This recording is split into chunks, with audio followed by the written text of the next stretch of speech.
Vote की ही तो राजनीति करते हैं, और कौन सी की राजनीति करते हैं? वो कुर्सी की राजनीति करते हैं। उनको देश से, समाज से कोई मतलब नहीं है। उनको मतलब है हर हाल में उनको कुर्सी पर रहना है। आप सिरे से पूरे के पूरे वक्त की प्रॉपर्टी को हड़पने की कोशिश कीजिएगा। आप अपने उद्योगपतियों को बेचने के लिए आप कोशिश कीजिएगा। आप तो मुसलमानों को गालियां देते हैं। आपके पार्टी के लोग दिन रात मुसलमानों को गालियां देते हैं। आप माननीय प्रधानमंत्री जी कपड़े से आप मुसलमान को पहचानते हैं। खुलेआम संसद में मुसलमानों को गालियां देते हैं। दानिश अली को क्या नहीं कहा? वक्फ बोर्ड की प्रॉपर्टी के बारे में आप हमको इतना समझा रहे हैं, और हम जब आपको समझा रहे हैं तो आप मेरी बात क्यों नहीं मान रहे हैं? नमस्कार, आप लाइव सिटीज देख रहे हैं। आपके साथ मैं हूं वसीम खान। देखिए, सीमांचल की तस्वीरें तो हमने आपको दिखाई, किस तरीके से हजारों हजार की संख्या में मुसलमान एकजुट इकट्ठा हो रहे हैं और मोर्चा संभाला है राजद के कद्दावर नेता, युवा नेता तेजस्वी यादव के साथ कदम से कदम मिलाकर चलने वाले। फ्रेम में आपको दिखाई दे रहे होंगे एमएलसी कारी शोएब। देखिए, खूब गरजे, केंद्र सरकार पर भी निशाना साधा। इस वक्त हमारे साथ खास बातचीत में हैं। सर, ये बताइए कि आखिर आप लोगों को इस वक्त एक्ट से दिक्कत क्यों हो रही है? महिलाओं को जगह मिली, पसमानदा समाज को जगह मिली, दिक्कत कहाँ है? क्या दिक्कत है आप लोगों को?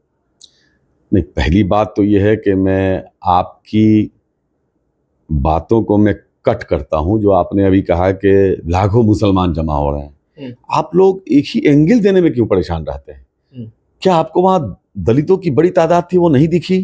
पिछड़ों की बड़ी तादाद थी, आपको नहीं दिखी?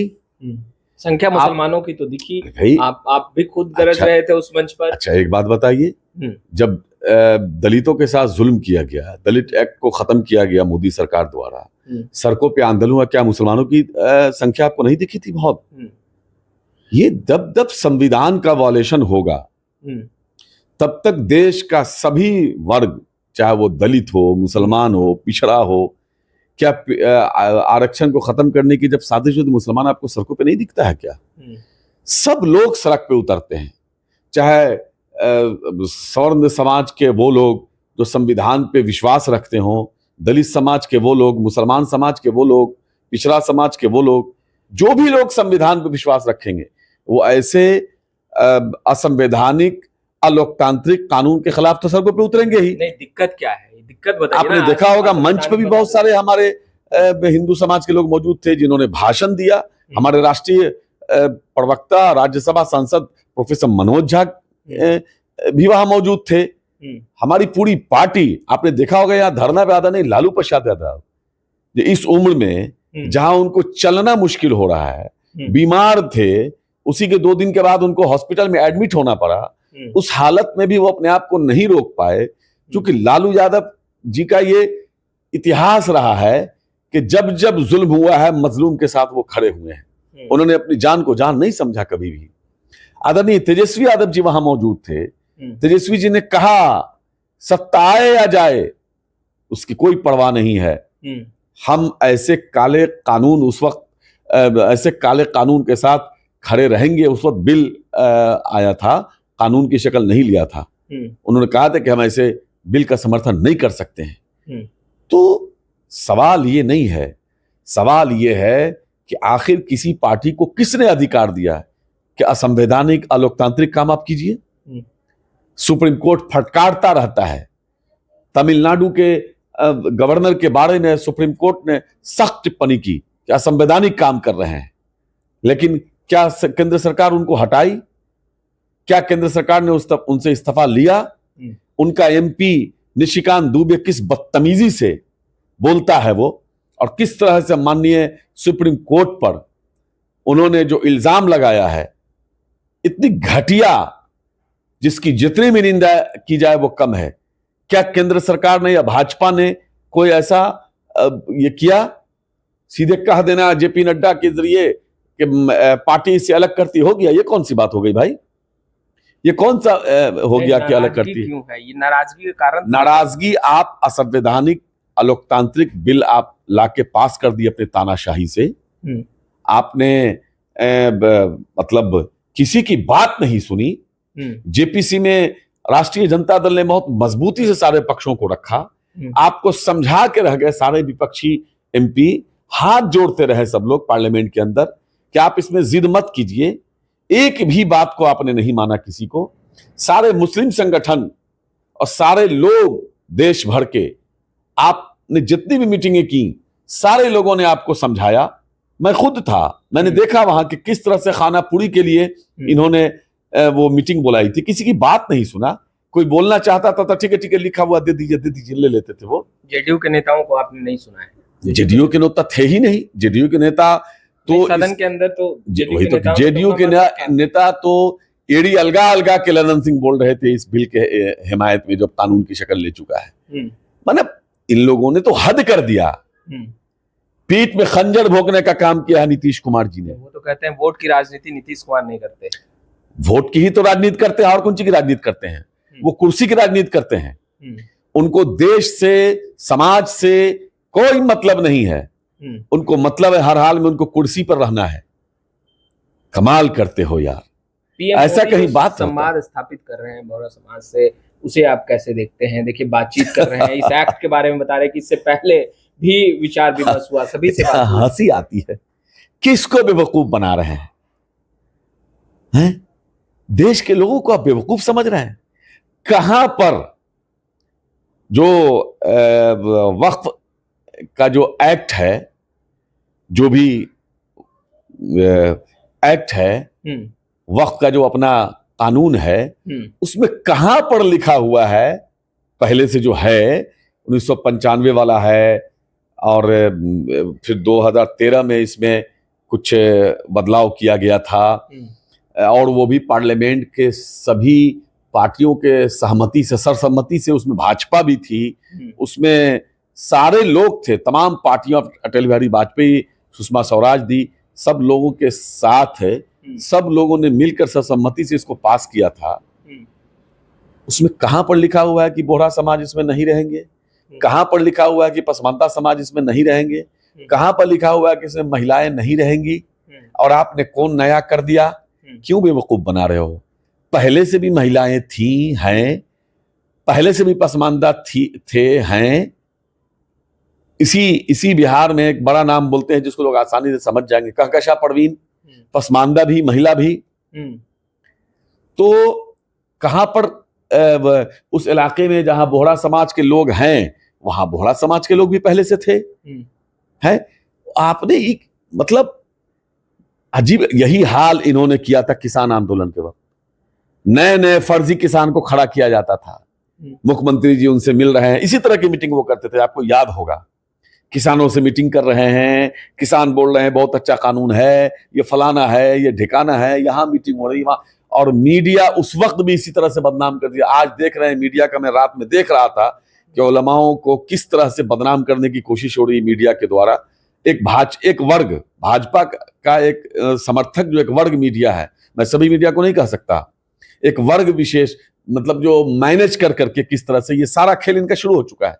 जब वो फर्जी किसान लोग माननीय प्रधानमंत्री से उस वक्त मिल करके तारीफ कर रहे थे उस बिल की, और न जाने क्या क्या कह रहे थे, इसी तरह का मीटिंग होता था, सब मैनेज होता था, तो फिर आपने माफी क्यों मांगा था? अच्छा, माफी मांग के बिल को वापस लिया था। एक्ट को लाने के पीछे का तर्क जो बताया जा रहा है, क्या ये माननीय प्रधानमंत्री जी इस बात का ऐलान करेंगे कि मैंने पिछली बार जो किसान बिल वापस लिया माफी मांगते हुए, उससे पहले जिनकी फर्जी किसानों को बुला के मैं स्क्रिप्टेड इस तरह की मीटिंग करता था और बुलवाता था और पीसी करवाता था, ये सब मैं करवाता था, मुझे माफ कर दी, ये सब मैंने करवाया है।